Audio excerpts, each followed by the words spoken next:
hacer algo que era de otro país extranjero, hacerlo nuestro. Por eso se llama nacionalización. Así como otras empresas, había la empresa Entel, por ejemplo, que no era de Bolivia, se ha nacionalizado también. Las minas tampoco pertenecían a otros países. Entonces, lo que ha ocurrido en esta revolución de 1952 es que se han nacionalizado las minas, gracias también al levantamiento de la COP.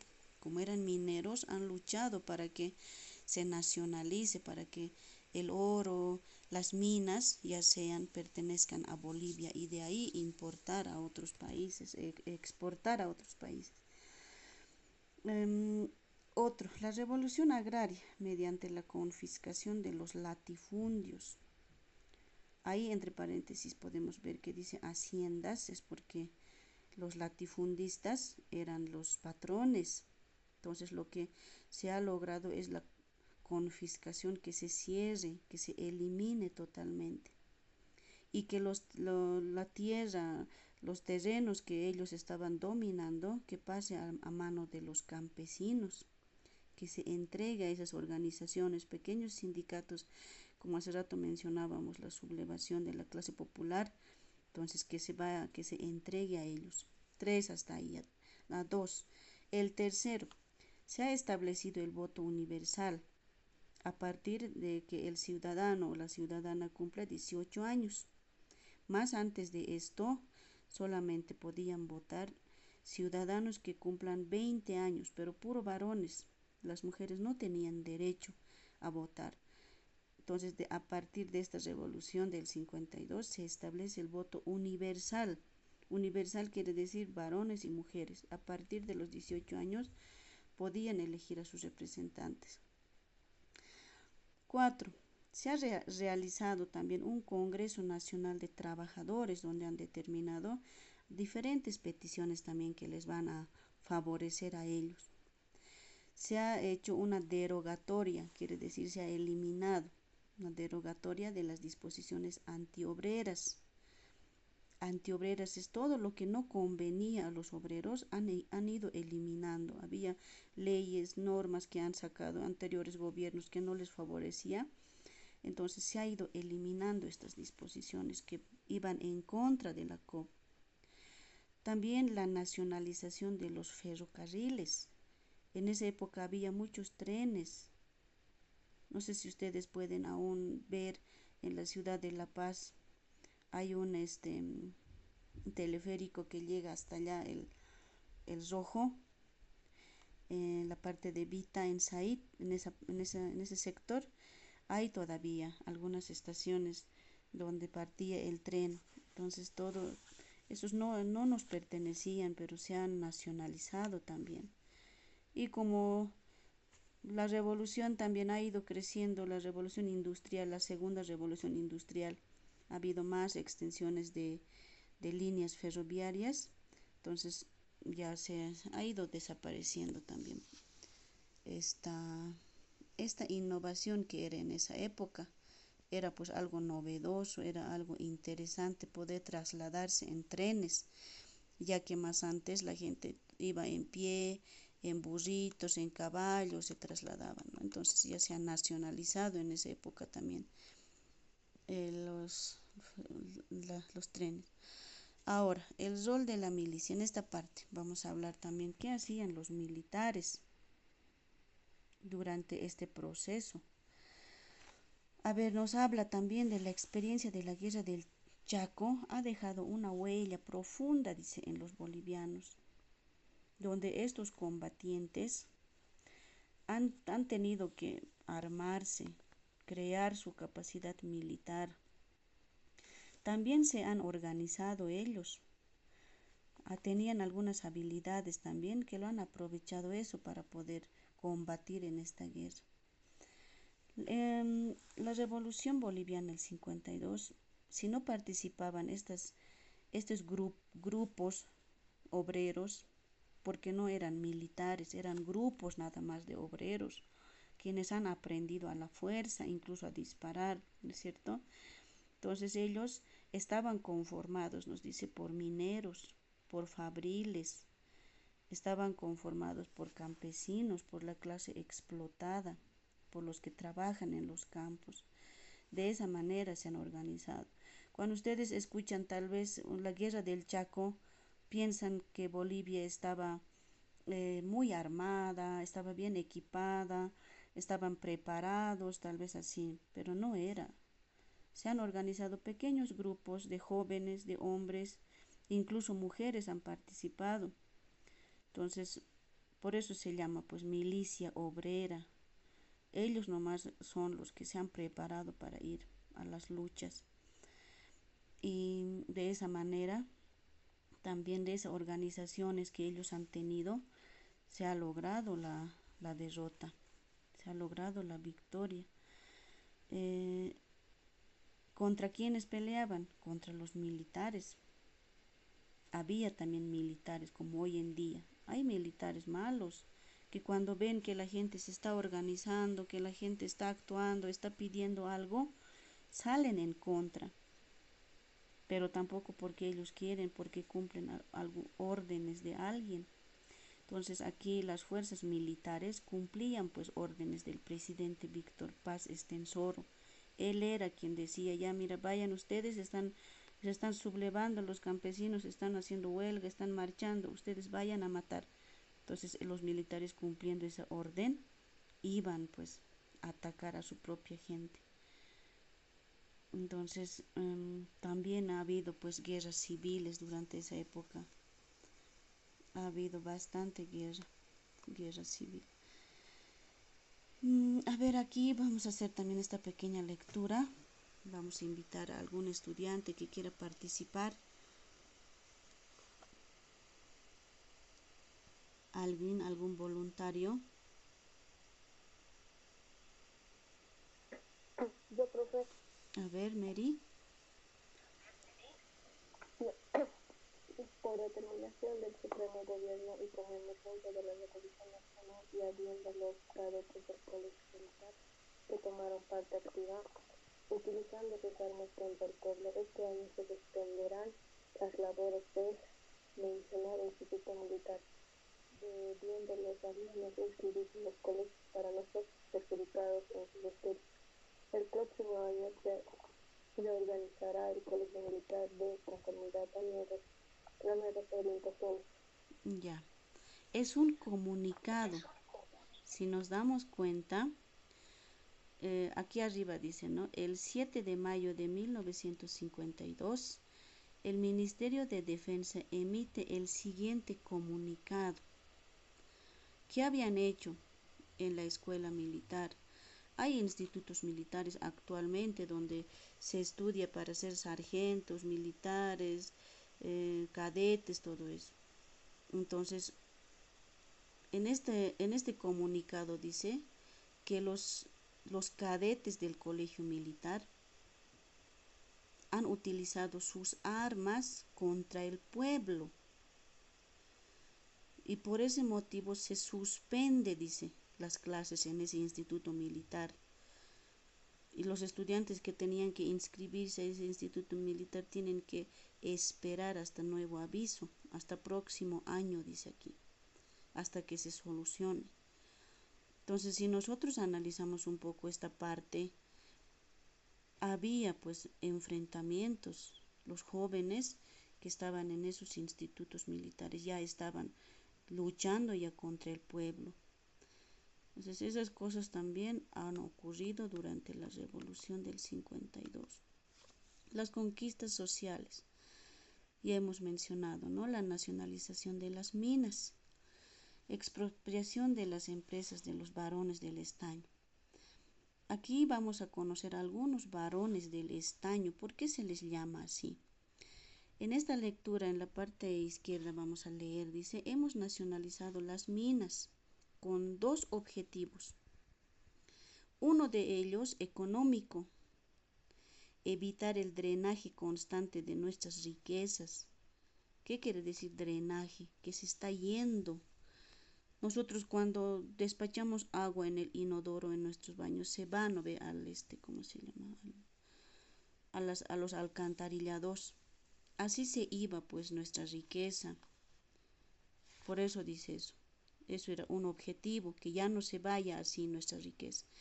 El otro era liberarnos del nefasto tutelaje de la acción hegemónica que ejercían Patiño, Hochschild y Aramayo sobre el gobierno y el pueblo boliviano. Víctor Paz Estenssoro, 10º aniversario de la Revolución Nacional. Entonces, este señor Víctor Paz Estenssoro, eso es lo que ha hecho, ha nacionalizado las minas. Patiño, por ejemplo, era uno que se llevaba nuestra riqueza. Hochschild igual, Aramayo también. Por eso se llaman los varones del estaño. Ha sido muy importante esta nacionalización de las minas, ya que Bolivia estaba en crisis y con lo que se iba nuestro estaño, estábamos pues en más pobreza el país, Bolivia. Económicamente nos estábamos yendo muy abajo, pero teniendo tanta riqueza, Bolivia se estaba volviendo pobre. Es por eso que se ha creado la Comibol. Comibol quiere decir Corporación Minera Boliviana. Ya se ha creado el 2 de octubre de 1952. Esta Comibol se ha creado con el objetivo de que se administre bien las minas ya nacionalizadas. Pero por la falta de experiencia, imagínense, recién se está creando, no saben cómo administrar. Entonces han tenido también pues muchos tropiezos, muchos problemas por falta de experiencia y conocimiento. Esas veces la gente tampoco estaba tan preparada como ahora. No había comunicación, no había teléfonos celulares, no había internet, no había computadoras, todo era manual, pues cualquier administración que se hacía era manual. Entonces se ha complicado también mucho para ellos. Y ha habido incluso caída de precios, dice, del estaño por esa mala administración. Hoy en día ya los estudiantes estudian pues estas carreras, economía, financiamiento, todo eso. Entonces antes no había pues economistas ni financieros económicos. Entonces había también dificultades en esa parte cuando ya la mina ya ha sido de Bolivia, todas las minas, y ha habido ese problema de administración. Pero también se ha permitido de que muchas personas vayan trabajando ya en estas empresas mineras. Gente del campo ya pues se contrataba, ya gente que necesitaba el trabajo. Y se ha ido mejorando también. Ya sigue actuando aquí la COP. Este señor que podemos ver en pantalla se llama Simón y Patiño. Entonces este Simón y Patiño era uno de los varones del estaño, quien era, ¿no?, el que se lo estaba llevando nuestro estaño a otro país. Entonces lo que ha hecho la COP en ese tiempo, estamos hablando del 52, ha recuperado eso, ha recuperado esa riqueza mineral ante la presión. A ver, vamos a leer un poco esto. Una de las principales demandas de la COP durante el proceso de nacionalización de las minas era la exención del pago de indemnización de los antiguos propietarios. La COP argumenta que los recursos naturales pertenecían al pueblo boliviano y que su recuperación era un derecho. A pesar de aquello, el gobierno de Estenssoro, ante la presión de Estados Unidos, como era su accionista estadounidense, era Patiño, este señor, decidió pagar una indemnización de 21 millones de dólares. Esta decisión generó malestar entre los sectores más radicales del movimiento obrero. Fue justificada por el gobierno como necesaria para evitar mayor aislamiento económico. Aún con las críticas, el MNR consideró que mantener buenas relaciones con Estados Unidos era fundamental para el desarrollo económico de Bolivia. Ya, espero que se haya comprendido esta parte. Nos dice que este señor Simón y Patiño, quien era estadounidense, se lo había llevado mucho estaño a Estados Unidos. Ahora dice, como ya y la mina no me pertenece, pero ustedes me han dado tanto oro, ya me han hecho crecer a Estados Unidos, yo les voy a dar una recompensa, una indemnización de 21 millones de dólares.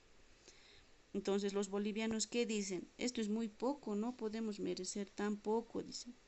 Pero el presidente, Estensoro, dice, aceptaremos nomás porque nos conviene a nosotros llevarnos bien con Estados Unidos, no pelear con ellos. Entonces por eso es que se acepta eso, para mantener la economía de Bolivia. Después la reforma agraria, se recuperan las tierras para los campesinos, ya no existen los patrones, ya no existen servidumbre, ya no existe la esclavitud. Esto también se ha creado durante la Revolución del 52, la reforma agraria. ¿Alguna vez ustedes han escuchado en el campo a sus tíos, a sus abuelitos hablar sobre la reforma agraria? ¿Estudiantes? ¿O nunca? Hablan. Yo sé escuchar a los abuelitos que van hablando de que durante el gobierno de Paz Estensoro hemos recuperado nuestras tierras, todo pertenecía pues a los patrones, a los colonizadores. Entonces, para que ya pertenezca a Bolivia, lo que se ha hecho es recuperar, se ha recuperado ya las tierras. Pero no ha sido fácil. Lo que quiero que entiendan es la lucha que ha habido, cómo es lo que se ha luchado también para lograr esto, la reforma agraria. Ha sido una lucha por la justicia social, donde se ha enfrentado a, a la clase burguesa, a los patrones, quienes nos estaban haciendo daño, también haciendo sufrir, ¿no? Entonces, lo que ha ocurrido durante la revolución de 1952 es la reforma agraria de 1953. Desde ese entonces, un año atrás, ya se tenía afanado eso, poder recuperar las tierras. Entonces, ¿para qué? Para desarrollar también, ¿no? La región, para poder crecer, para poder organizarse, urbanizarse, hacerse una comunidad, ciudades, todo aquello. A ver, vamos a hacer también un poco la lectura de este texto para comprender mejor, porque cuando leemos, si se dan cuenta, cuando leemos comprendemos mejor. La reforma agraria de 1953, en su afán por promover el desarrollo del capitalismo moderno en la región de los llanos, fue mucho más allá al determinar que los extranjeros tendrán los mismos derechos que los bolivianos a la dotación gratuita de tierras por parte del Estado, siempre que cumplan con las disposiciones de inmigración y colonización. De esta forma, la reforma agraria y el proceso que la acompañó promovieron el nacimiento de una clase media o burguesa agraria en el Oriente, que incluía la inmigración extranjera, que supo aprovechar esta notable disposición de apertura y facilidades para establecerse en Bolivia. Así, ciudadanos de origen japonés, ruso, croata, menonitas, provenientes de Canadá, México y Paraguay, y otros, al principio recibieron tierras gratuitas del Estado, y en los últimos años ciudadanos brasileños, argentinos y colombianos las compraron de bolivianos que las recibieron gratis del Estado unas décadas atrás. Por eso es pues que en Bolivia, en el lado de Santa Cruz, por ejemplo en la ciudad de Apolo, por esos lados, existen gentes rusos, croatas, han venido pues porque tenían esa facilidad de ellos, que pueden adquirir terrenos incluso gratis, porque existía extensiones de terrenos en Bolivia. Entonces ellos han tenido esa facilidad de adquirir gratis o de comprarse con poco precio. Antes los terrenos aquí en Bolivia, cuando ha ocurrido esto, dice que costaban pues 50 centavos, 20 centavos los terrenos. Con ese tanto compraban los extranjeros. Entonces, ahora la reforma educativa, código en la educación. También ha habido cambios en el aspecto educativo durante esta revolución. Ha habido, por ejemplo, las primeras experiencias en la escuela Ayllu de Warisata. Ustedes habrán escuchado quizás hablar sobre esta escuela Ayllu. Es la primera escuela indígena en Bolivia, donde ofrecía una educación que sea adaptado a la gente pobre. Al principio solamente podían estudiar los niños, puro varones, y de gente pudiente, gente que pueda poder cubrir los estudios de los niños. Ya posteriormente esta escuela ha ido creciendo, se han unido también con los peruanos, quien era Elizardo Pérez, es peruano, quien ha empezado ya a visitarnos, a ver que esta escuela estaba yendo muy bien en Bolivia y ha ido surgiendo más. Los pensamientos revolucionarios de Franz Tamayo, por ejemplo, Franz Tamayo decía que nosotros podemos ir mejorando si estudiamos, podemos cambiar la realidad de nuestro país. Es por eso que ha impulsado a que se cree una reforma educativa con un código de la educación. Desde ese rato ya hay pues leyes educativas, más antes no había leyes en la educación. Entonces, en este año del 52 también se crea la reforma educativa. ¿Ya? ¿Están entendiendo? Sí, profe. Ya, aquí podemos ver si es que ustedes amplían un poquito sus pantallas ahorita como están por Meet. Hay niños, campesinos, son los primeros estudiantes que han asistido a la escuela de Warisata. En 1955 se promulgó el Código de Educación Boliviana, dice que garantizó el acceso a la educación tanto en zonas urbanas como rurales. Sin embargo, el enfoque castellanizante limitó la valoración de las lenguas y culturas indígenas. Después de los 70 años, la educación en nuestro país tiene un nuevo horizonte, comprendiendo que la educación es de la vida y para la vida. ¿Por qué 70 años hemos tenido que esperar para valorar nosotros nuestra cultura, nuestra lengua?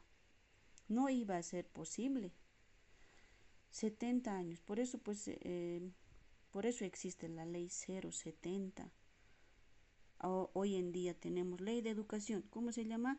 Nuestra ley de educación es ley Abelino Siñani Elizardo Pérez, la ley 070 ya se llama nuestra ley, porque viene de esto. 70 años hemos tenido que sufrir para que nuestra lengua sea valorada.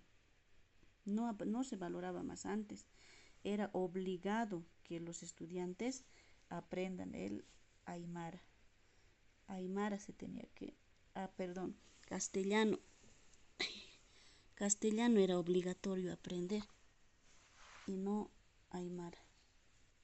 Así es. El voto universal. Ya hemos explicado también esta parte del voto universal, que todas las personas ya primeramente eran de 21 años para arriba, solo varones podían votar. Ya después de tantas cosas que ha ocurrido, ya pueden sufragar ciudadanos mayores de 18 años, varones y mujeres también ya. Entonces, porque decían que las mujeres son analfabetas, no entienden, no saben leer, no saben escribir, ¿cómo las mujeres van a votar? Así trataban, había mucha discriminación. Entonces, con esto concluimos esta parte de la explicación de este tema, que ya muchos lo tienen ya en sus carpetas. Ya vamos a pasar ahora a la ronda de preguntas, estimados estudiantes. De todo lo que les he explicado va a ser para hacer también una valoración oral. ¿Está bien?